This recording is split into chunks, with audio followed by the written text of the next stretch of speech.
My name is Jerome Ferry. My cameraman is Alan Eggers. We're doing a video interview with Frank Novotny, a lifelong Cedar Rapidian with a rich Czech heritage, who will be demonstrating an old Slovak art of egg decorating using wheat straw.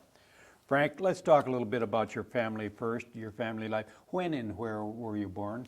I was born in October 11th, 1916, out on the farm in Johnson County. Was it near any small Well, village? there were several of them. That was the trouble, because we had our post office was Solon, and our place where we shopped for groceries was Ely, and I went to Sherryville to high school. What was your dad's name? My dad's name was Frank Robert Novotny. And your mother? My mother's name was Julia, or in Czech it was Julina. What was her maiden name? Her maiden name was Netolicky, Netolicky. And brothers and sisters? There was 8 of us in the family. I was the youngest. My oldest brother was Edward, then was Milver, and then was my oldest sister, Amelia, or they called her Molly, then was Milver, then was Leo, then was William, who passed away when he was 16 years old.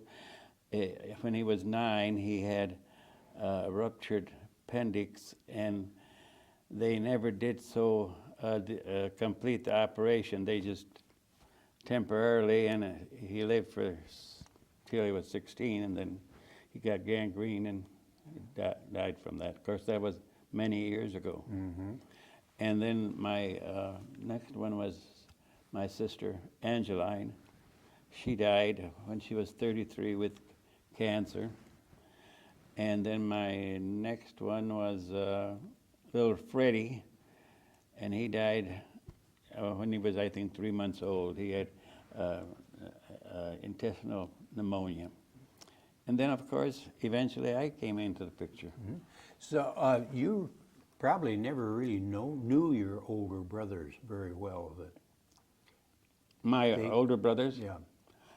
Well, not to be real close to them. I mean, we got along okay, but they were grown by the time I was born. So you probably ended up staying on the farm with your dad then when the rest of them went off to... Well, yeah, I stayed on the farm and went to high school. And after high school, I wanted to be a school teacher, but we didn't have the $150 to pay for my education. And you didn't borrow money for education and things like that in those days. So I stayed out on the farm. So, and your dad probably didn't, did your dad, did he believe in education, or didn't he think it was all that necessary then? Well, I really don't remember what the setup on it was. I know that if we would have had the money, they would have sent me to school. Let's talk a little bit about country school, your memories of country school. Remember the name of the country school you went to? Well, the one that I went to school with was Sulek, S-U-L-E-K, because Mr. Sulek gave the property to build the school on. And I walked to school every morning and back home at night, and it was just a trifle over a mile. Was that in the days of horse and buggies and Oh, definitely. horse and a sled in the wintertime? Yeah, that was. You remember? Because this has been, well, when I went to school, it'd be about 80 years ago. So. Did your dad ever take you to school in the sled? Not too often. You walked. How many did you graduate then from country school? I graduated from a select school with, there was 2 of us. And I imagine there probably was around 15, 20 students in the school. And then you mentioned you went to high school in Sherryville. Yeah, that was 3 miles, and I also walked 4 years to high school. And the only time we got a ride was when somebody went along and was good enough to stop and pick us up. Is the building, school building still there? And Yes, it is, but it's in need of a new roof, and I understand that they got a grant just lately to get a new roof for it, and it's being used as a community center in the little town of Shreveville. you had mentioned, what year did you graduate? I graduated in '34, so that's 70 years ago. Yeah. And you had mentioned to me that they have the alumni banquets. Yeah, we had it last Saturday. We've had it, I think it's the 100 and, well, they started in 1890 some, and so it's over 100 years old. How many was in your graduating class from high school? There was 8 of us in the class, and myself and one other lady are the remains. Mhm. And means that you, your ambition was to be a school teacher when you graduated from high school. Yeah, And you mentioned the fact that your dad couldn't afford $150 for a certificate, so then you stayed on the farm working the farm. I stayed on the farm and worked part-time at Waconia. Yeah. Waconia, what was this? Waconia was at one time a sorghum-making plant that was located south of Cedar Rapids.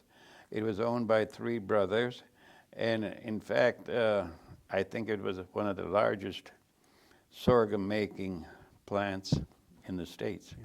Would that be very near where ADM is now? It's exactly where ADM is now.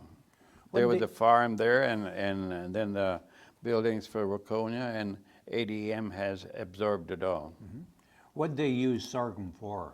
What? What did they use sorghum for in those days? Well, it was used for either baking or as in place of jam or peanut butter, as a sandwich making. Did your mother ever make cornbread and spread sorghum on it? Yeah, we made cornbread. But a lot of times you made cornbread and used cracklings from the pork that was produced on the farm. But I think more that we used cornmeal for was to probably make a mush, boil it at night, and set it back on the table, and in the morning slice it and fry it on a hot griddle, and then put molasses on it. Mm-hmm. And of course, sorghum would be made out of sugar cane. Yeah. What did they, Waconia, did they contract with the farmers in the Yes, surrounding they area? contracted with the farmers. In what part of the plant would they use? The stalk or? Well, they used everything because except the leaves. Well, then they used the leaves, I think, for fodder, but the stalk is where you get the sugar. What time of the year would they harvest this cane? They started in August, and generally it lasted about 6 to 7 weeks. And when they started harvesting, there was no let up. You worked 7 days a week, 12 hours a day, and you got less than $1 an hour. What was your job in the 30s when you first started? Well, when I first started, I was kind of a handyman, and I did odd jobs, such as picking up during harvest. When they knocked some sorghum down, then I'd have to go and cut it and pick it up and this and that. They don't do that now anymore. They just knock it down and forget about it. Did sugar cane, did it need to be cultivated like corn did? Or? Very much so, yes. It has to be thin too, because they sow it pretty heavy because it doesn't germinate as well as some of the other seeds. And so then they sow it pretty thick, and then afterwards, that's what I used to do too, go around and thin it with leave about 6 inches, and then 6 inches, dig them out with a hoe, and that all had to be done by hand with a hoe? That had to be done by hand. Do you have any depression memories, Frank? Well, that was quite an event, but I really can't say that we suffered anything that great, because we were out on the farm, so we had our own food. And of course, at that time, I wasn't driving, so it didn't bother. For in the later years, was it just you and your dad, or were there other brothers that worked on the farm with you? Well, no, they all went out on their own. And my Ed, who used to work here and there, he didn't have a steady job. My Milver got married and lived on a farm. And Leo had a heart condition, so he wasn't supposed to farm, so he went to Vining to work in a bank. Did you and your dad get along pretty good working together on the farm? Oh, yeah. Any memories of the winter of 35 and 36? 36 especially, because I was out of school, and of course out in the country we had to make our own wood, and in the winter of 36 I ended up with a case of mumps. And you know, mumps, when you got mumps in those days, you did not move, you stayed in bed. So I stayed in bed upstairs all that time while I had the mumps, and then we started running short on wood. So the neighbors came in and made some wood for us. So I remember that year. That was in 36. Back in those days when people would contact diseases, would they ever quarantine anybody? They could not leave their Oh yeah, farms, did? yeah, but we never had that misfortune. How about the good times? Did you ever take the 4th of July off? Your dad say, let's just take the day off? Well, of the holidays, there was a Sioux Falls. I always had dance in the afternoon and evening, and so that was a big day. We'd go there in the middle of the afternoon and do our chores at home and go to Sioux Falls and spend the evening there then. And the same way with some of the other holidays. I mean, we always went if there was something going on. Did you say Coo Falls or Sioux Falls? Coo Falls? Well, people call it Coo Falls, but it's Sioux Falls. Really? That's the way it's pronounced? Well, anyway, that's a Czech way to pronounce it. Thanksgiving, was that any special day? Did your mother whip up a big Well, Thanksgiving it was dinner? just a holiday, and the family would get together. Christmases? Any Christmases Yeah. stick out in your mind when you was a young boy? That Well, the Christmases in our days weren't the Christmases they are now, because we didn't get as many toys as the kids get nowadays. And what we did get, why, didn't amount to too much, but it was appreciated. How about as you got older? Did the farm folks, did they go to dances? Did they? Well, the Czech people are noted for their dancing, liking of the dance, and pardon me. The thing about it is, we lived on one side of the road on a little knoll, and across the road there was another kind of a hillside, and there was another family lived there, and they had a dance hall built right on into the house. And as a result, my dad would go there and take admission on Saturday night when they had their dances, and my mother would go and warm up the wieners in a boiler and serve them with rye bread for lunch. And of course, I was right next to the house, so in the wintertime, everybody put their coats on the bed, and then if they had little kids, why, they just put them on the bed in between those coats. It was quite a, today it couldn't be done. I mean, people wouldn't stand for it. Yeah. How about barn dances? Did anybody have barn dances? Oh yeah, in the they had neighborhood? their barn dances when somebody built a new barn or something, and then it got to the point where if they had a decent barn, well, they'd have one every year. Yeah.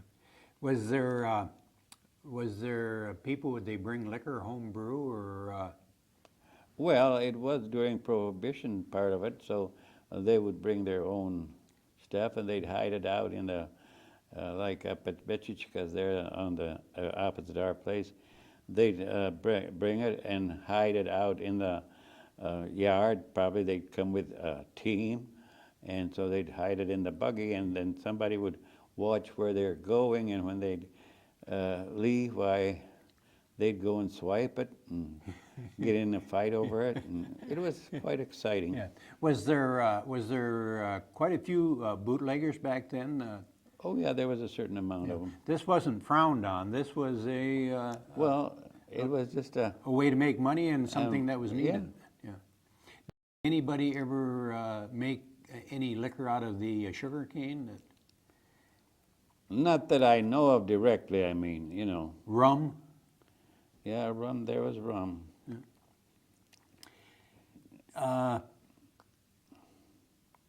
Where would your folks go for groceries? Which village would they go to for? Well, we generally went to Ely, and then we took our eggs, and then we bought the groceries for the eggs.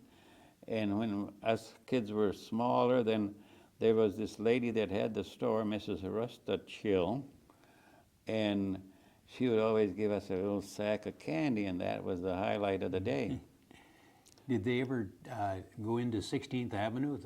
Well, then eventually, yeah, but from the start, we didn't go to town, but probably once in a month or something like that. You didn't go to town too often. Would they go to 16th Avenue when they went to Cedar Rapids? Yeah.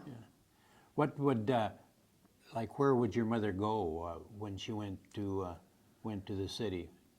Well, I really don't remember just exactly, but I know we always went to Brem's for lunch, and they served the most delicious ham sandwich on a bun and a little bean pot. They had baked beans with that, and that was always we looked forward to it, and we went there with Mother, and Dad would go a couple places down to Hoff's and have his goulash. Did your dad drink beer? Yeah, he drank beer. Did you ever get a chance to go to a movie in Cedar Rapids? Not too much. No. Can you remember when you would go into Cedar Rapids? Was it with horse and buggy when you were a small boy? Well, I don't remember. It must have been a horse and buggy, because those days, why, everybody didn't have a vehicle. Did you drink or smoke when you were young? I started smoking when I got out of high school when I was 17. And I smoked till 89, or I was, well, I must have smoked about 89 and 17. I smoked a few years. Yeah. Where would people gather for entertainment back in the Well, early in those days, there was several places that they had those little dance floors out in the country, and they would hold their Sunday afternoon, and some places were a little more elaborate. They had probably bowling and different things and horseshoes and stuff like that. And if they didn't go to a place like that, then people used to gather together, just family with family, and enjoy being together, which they don't do nowadays. Was there a CSPS hall around? Yeah, there was a CSPS hall. Where would that have been? That was in Swisher. In Swisher? Yeah, that's a little town west of where I was born. And then, there was a CSPS hall even in Ely, but that's long been gone. The one in Swisher has been bought and converted to a home. And but they used to have their in the wintertime, they'd have these rabbit dinners where the people would go out hunting rabbits, and then they'd cook them up, and then they'd serve them for this dance, and they'd have a dance with it. There was more places to do things than there is now. How about Western? Was there any thing left of Western when you were growing up? Yeah, because the college was there to start out with, but I don't remember the college. That was gone when I was around. But then they had a dance hall there, and my aunt and uncle, my mother's brother, lived there, owned it. And so there again, Dad would go and take admission, and Mother would make the lunch, and we were quite close with them. And they had dances ever so often. And then we used to have our reunion there and different things. Was there a railroad that went through that part of the country down there? Not really, not that close. Why they started the college there, I really don't know, and why they disbanded, I don't either. Let's talk about working on the farm back when you were growing up. I can imagine haying time was a very... Well, that was a rather a strenuous time out on the farm because as a rule, people did have a hay loader, so the hay was brought up on the wagon, but you had to build up the load so it wouldn't slide off, and so you could drive with it because like we had quite a ways to go to the backfield. And then, of course, then there was the unloading part, and somebody had to be in the barn to stack it up mow right. it away. Yeah, and so that was always rough. The same way with your grains, with your oats, the thrashing was, there was probably about 8 or 10 different farmers worked together on that. You'd go from one place to the other, and there again was the straw, making the straw stacks. Would they have been using steam power on the thrashing machine back then? Yeah, they did. Can you still remember that steam engine coming into the yard? And Somewhat. who had the rig? Well, my dad used to run he ran the machine, I think, the thrasher. But, well, in some places, it was a community affair, and everybody had a share in it. In some places, one individual had it, and went around doing that. Did you ever experience any, maybe you did yourself, any of the younger men being so rambunctious they would put too much into the thrashing machine and plug it up? And Oh, yeah, people did a lot of things, just like they do nowadays. what was the dirtiest job you think about thrashing? Well, I think the worst job was being on the straw stack. Of course, they always got a little extra to drink because if they went to the straw stack, why, they got a little extra. Would the thrashing ring, would they have beer at the end of the day? Well, they'd have beer during the day, yeah. You remember the meals that the housewives used to put on? You'll never forget those because everybody tried to do their best, and they'd help one another. And of course, in those days, we didn't have refrigeration and so forth. So on the day of thrashing, we'd go to Edie to get the meat and bring it home, put it on, and then put some tomatoes on it, roast it.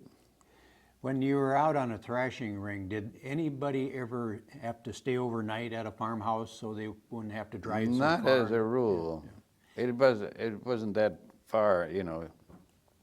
Did the housewives, did they have to serve 1 or 2 meals? Well, they generally served the noon meal. They didn't serve supper. And when you got done thrashing, did your mother ever go out and empty out the mattresses and fill them with new straw? I really don't remember. Can't remember that. How about husking corn? Did you? Yeah, people used to husk by hand instead of a machine. They used a kind of a little peg that they put in their hand, and that made it easier for you to separate the husks from the cob. And you started out in the morning, and you went out there with a wagon and a team, and you husked all day, and then most places you had to unload it too. And they didn't have elevators in those days. It was hand scooped. You had to scoop it up way up over your head into Yeah. the crib. How much could you expect to husk in one day? One Well, wagon load, or? Well, the real good huskers could husk close to 100 bushels a day, but most of us weren't that good. And not only that, but when you got done husking corn, then you'd have to milk the cows. Yeah, there was a charge to do. How many horses did your dad have at any one time? I think about the most he had probably was about 4. Do you remember your first car? Yeah, it was a Chevrolet. And as I say, that was after I got out of school. It was a coupe. And we've had Chevrolets ever since. Did you get around to dances then?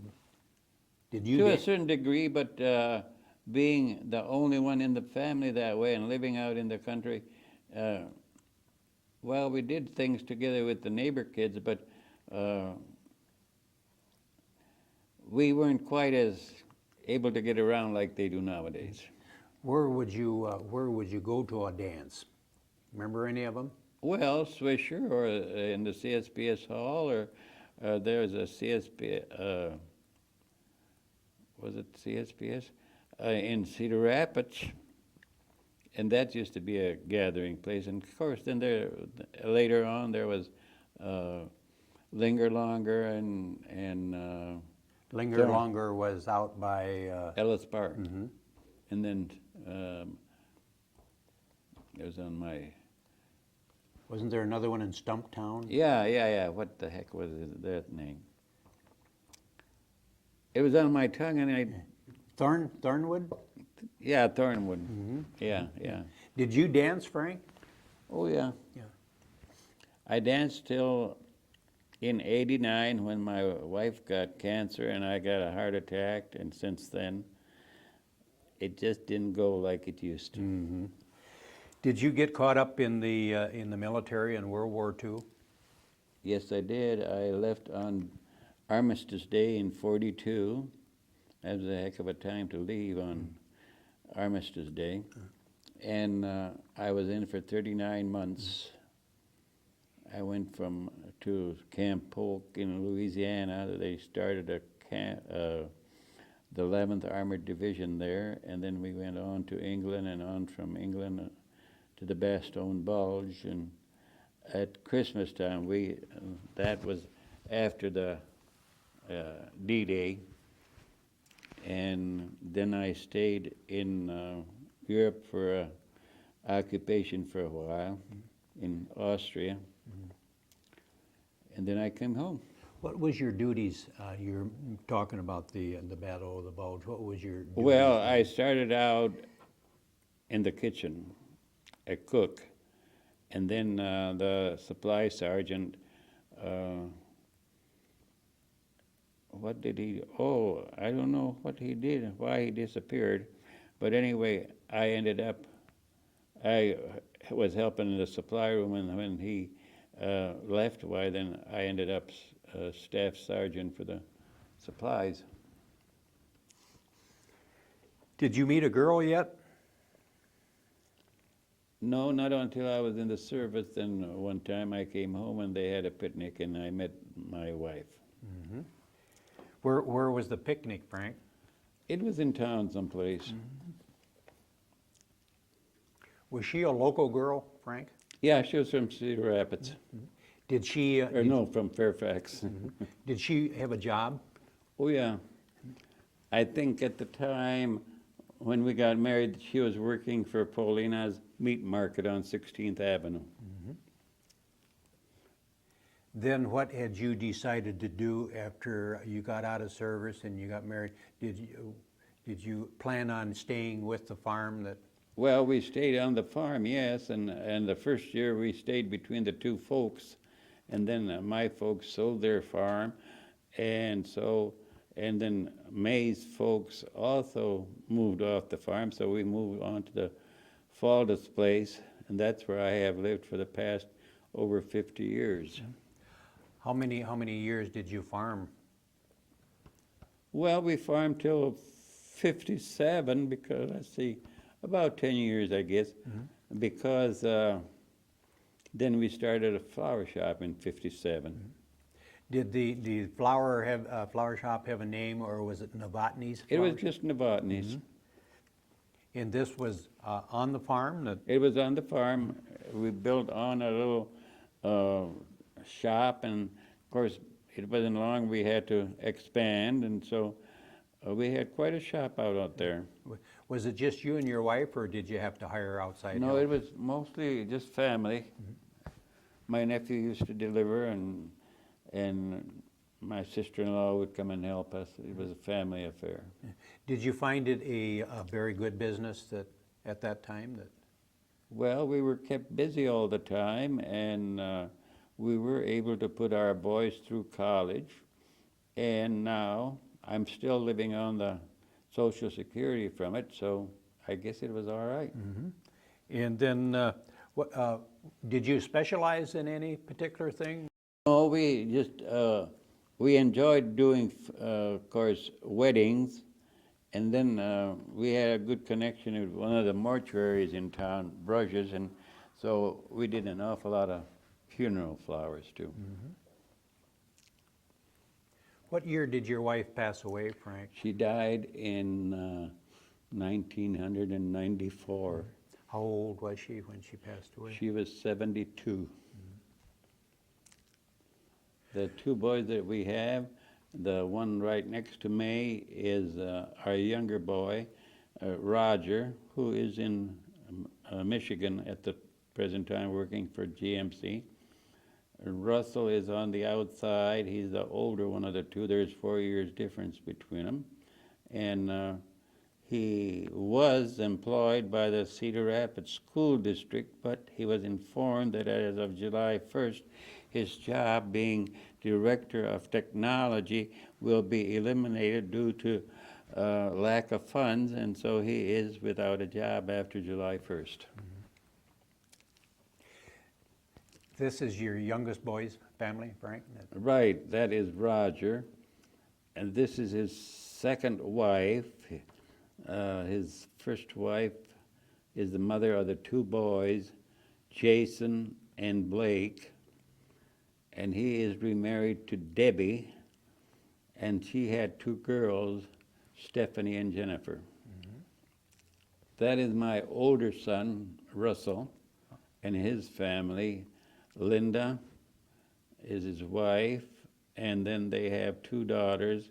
Sarah is next to me, and her husband Aaron, and then they have a younger daughter, Amy. These are the twins of Sarah and Aaron. They are, right now, they are about 15 months old. That picture was taken when they were, I think they were 6 months old. And they are a couple of little characters. These are your great Great-grandsons. They've been out on the farm already, and they run around on the grass and get in the dirt, and their grandma has to dust them off because they're dirty, but she'll get used to it. Can great-great-grandpa Frank keep up with them? Oh, yeah. What are their names? Their names is Ethan on the left and Wyatt on the right. Where they picked the names up, I don't know. But I'm getting used to them. You want to, just a minute. Frank, you were telling me about you have a very interesting hobby. Would you like to tell us about it? I sure would if you want to listen. The hobby that I kind of got involved in about 10, 15 years ago is decorating goose eggs with wheat straw. Now, the reason I got involved in that, I saw pictures in magazines, and I did not go anywhere to school or anything like that. It was just by observation and experimenting. Was your wife still living when you got into Oh, yes, this hobby? yeah. But she never got involved in doing any of this. And, well, to start from the beginning, they're goose eggs. And a goose looks like this. Some people don't know what a goose looks like, but this is a miniature of a goose. And the reason that they used the geese so much in Czechoslovakia was because they used every part of the goose. They used the bones even for, I don't know what exactly, but they used the bones, but then they used the feathers for making pillows and feather beds. And then they ate the meat, and then they had the grease from there, which they used for baking, and some of the feathers they used for making pierogi. They just utilized every bit of it. And of course, they used the eggs for eating, and then they used them for decorating for Easter. And there's 7 different ways to decorate eggs that they had in the old country there. And the wheat straw was one of them. Some of them are with wax, where they dip them in wax, different colors, and then they put wax on it, and then another color. And Marge Nadel is the one that does that very nicely. Then they scratch them with a sharp pin-like and make a design. And well, as I say, there's 7 different forms, but I'm interested only in the, I can't do any of the others. Mm-hmm. And so in order to do this for the way they used to do it, you start out with a goose egg.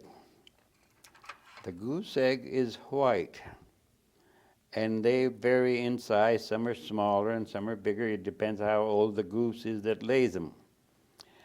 Then, so you get the goose egg, and you make a hole in either end of them so that you can blow the inside out, because you want the egg to be empty. Now, some of the designs like that Marge does, then she has to have the eggs in there so that she can dip them into the dye, and then she blows it out after she has the egg done.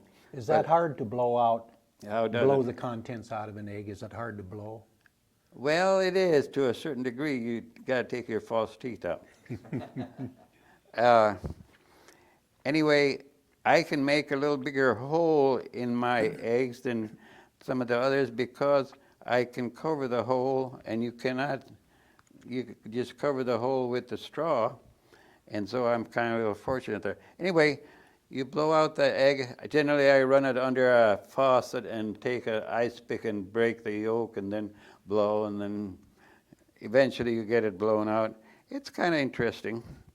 Anyway, you get the egg, and it's all, you finally get clean water in there, and then you leave it dry good, and after once it dries, well then it'll keep forever.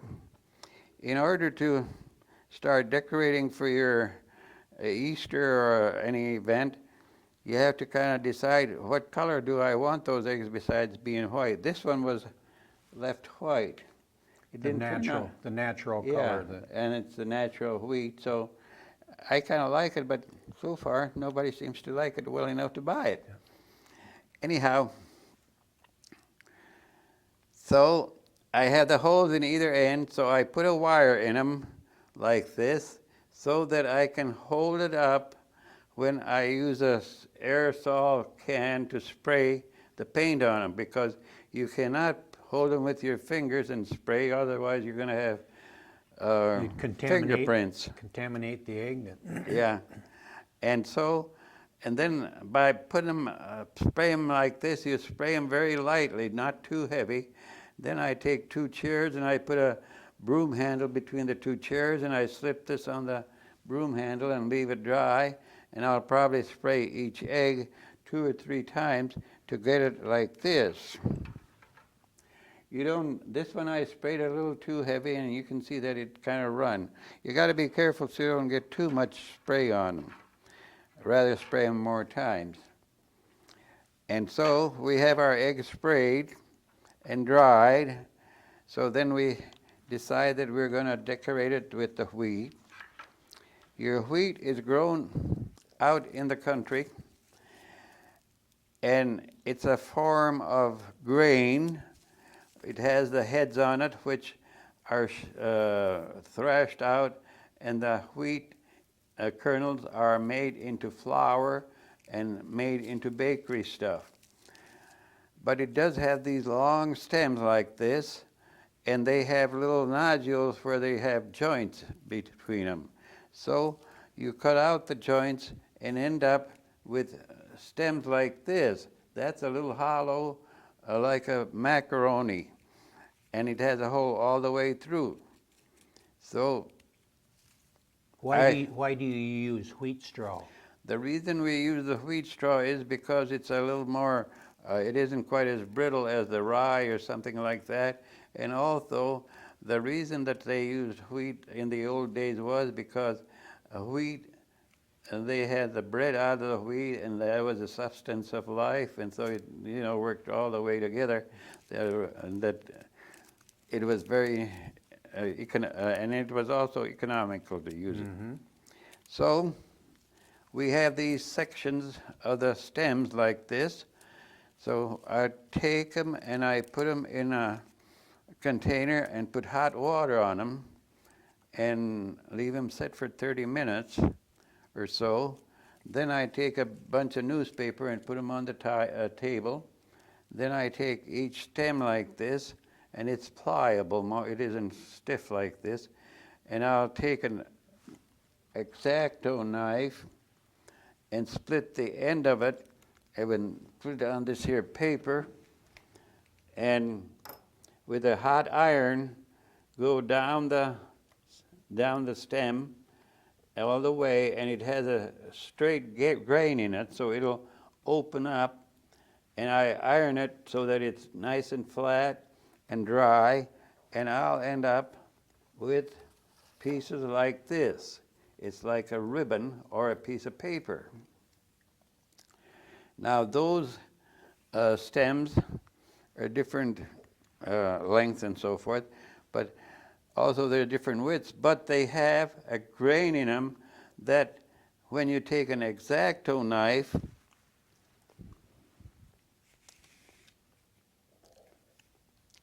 and decide how wide you want to strip, then you can just go down the line and you don't have to worry about it. It'll all come out the same. Well, there I cut off the side. But this is how you end up with narrow strips like that. So we have the strips ironed, and we decide what we want to do. First of all, we have to divide the egg into sections, because if you don't, then you're not going to come out even, and it'll be hard to have a design on there. So I take a piece of paper, we'll go around the egg and divide it into either 4 sections or 3 or whatever I want, and then mark it with a pencil. And then I take these strips and I take a pair of pinking shears. These are ones with scalloped on them. And I'll go down the line. What do you suppose they used in the days when they did not have pink? Well, I just wonder. I think these are this using the scallops. That's a addition. Anyway, so we end up with the one that has a scallops going down, and then that one. Now this piece of straw was pretty dry, and that's why it's coming apart for me.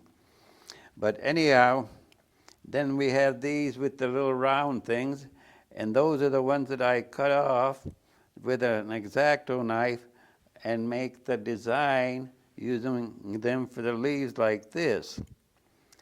So I had the egg divided like this, and I'll decide that I want to put some design probably like this.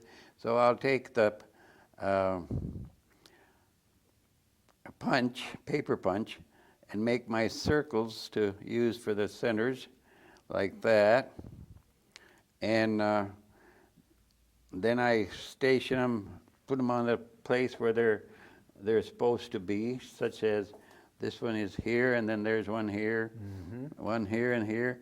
And then I cut them in half and make them for the centers of the small flowers. And I have all these saved from these, the round things. So I start putting them down And what I do, I use Elmer's glue. I'm using a margarine top.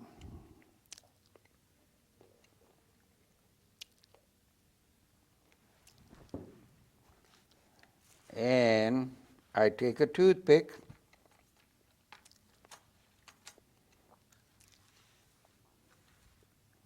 oh, here they are. And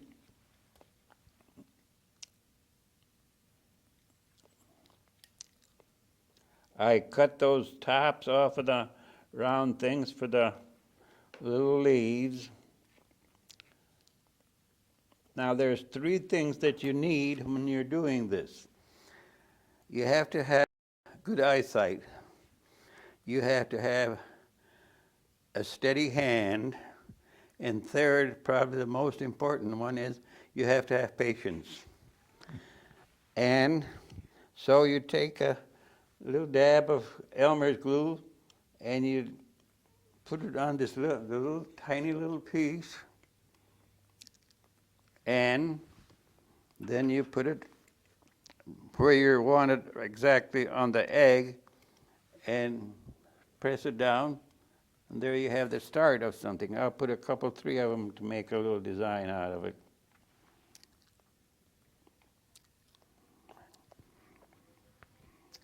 Do you ever have bad days where you just have to walk away from it, nothing seems to go right, or do you find yourself becoming very relaxed when you're doing this? I generally, there's times when I wake up in the middle of the night and I go out and work on this. You can't sleep and you go to work? Yeah. And see, how many hours do you suppose you would put in a typical egg? oh, around 10, 12. You don't get overpaid for them either. Do you find yourself giving them, most of them away, or do you try to sell them? Well, I sell them and I give them away for wedding gifts or anniversaries or something like that. I made, I think I made about 26 of them for all my nieces and nephews. And at that time, I used a wooden egg. This is a cedar wooden egg. And I thought that it would have the smell, but by the time I varnished it and all, I lost the smell and it's just another egg. But I made one like that and give it to all my nieces and nephews. So I've given a lot of them away and I have sold my share of them. And so this is how you'd end up with making a design, with using a toothpick and an Elmer's glue. After you get your design done and you have your egg all finished like this, then you might want to be sure that you wipe off any excess Elmer's glue. And that's why we use Elmer's glue, because it's water soluble. And you can, with the damp cloth, you can remove any excess glue. So after you take all the excess glue off of it and the egg is dry, then I take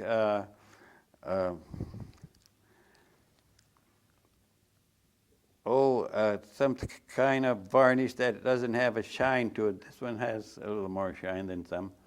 And you spread with a paintbrush all over the egg, and there again you run into trouble because you can't spread the whole egg, you can't hold it with your hand, so you hold it from the bottom and you spread half of it and put it into something and dry it and then turn it over. There's so many little things and you got to figure out how to do them. Nobody to tell you. Do you, is there any organizations of egg decorators that you belong to, or? No, I don't belong to any. I probably should have got involved in something more like that. I know that it's quite an art. Do they ever have, egg decorators have conventions, or? Oh, yeah, yeah. But this straw decorating hasn't caught on like probably Marge's with the wax and the dyes. Would you consider this more involved in decorating eggs this way than using the dyes, or is it about the same? Oh, I imagine it takes about the same. It just whatever you learn to do. And you deal strictly with goose eggs. You don't use. Oh, I've done duck eggs and chicken eggs, but anything smaller than that, I don't think I want to mess with.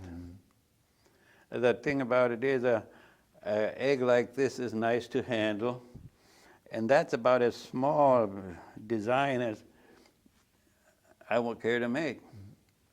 There's probably 300, 400, 500 pieces on an egg. Did you ever run across anybody that had the same love of straw art as you did in the Cedar Rapids area? Not in here, no. There's nobody around here. I don't think there's anybody in Iowa. There's people in Wisconsin that are doing it, in Oregon. But, and then there's so many people that do it in Czechoslovakia that you can go up there and buy them for a fraction of what we have to get for them. Frank, where do you buy these goose eggs in stores, or? Not in stores. You have to get them from individuals that have the geese themselves. They do have them, like they have blown ones. You could get them through the museum, but that would be eggs that would be probably shipped in from Czechoslovakia. But locally, there's always somebody has a goose or two that they'll lay a few eggs. So when you get these eggs, do you have to blow them out right away, or can you leave them lay around? Well, if you put them in the refrigerator, you can have them in there for quite a while. Before they solidify? Yeah. Or, But I've never had them go bad on me. I hope I don't.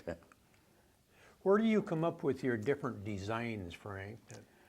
Well, some of them are copies out of books, magazines, and some of them, like this one, that's my own idea. You just start out and keep going and you end up with something. And some people like different colors. And Yeah. The color that has been going good is burgundy and the pink. Of course, that's, but I personally, I like the purple. Oh yeah, here. Because it's dark and it shows up the color, the natural wheat. And are any of these much more labor intensive than another egg? oh yeah, yeah. This is I think would be very nice for Easter. Beautiful. And it's got a design on the one side, and it's got a different design on the other side. But I haven't made too many of them. I just haven't had occasion to.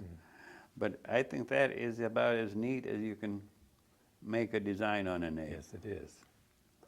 So, but I do like to make these where they have the big flowers and the small ones, and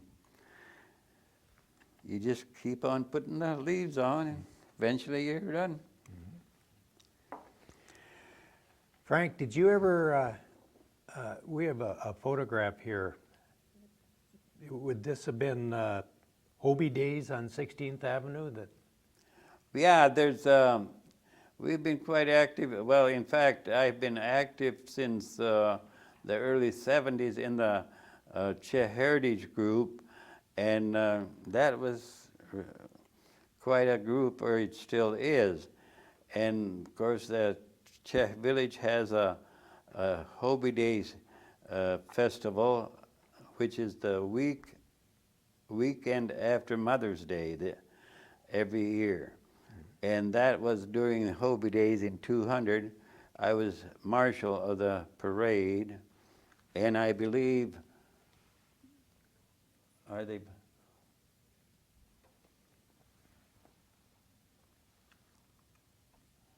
there was a group of Czech people, Czech students here, and that's who these are, some of them, but I'm the marshal up here in the car.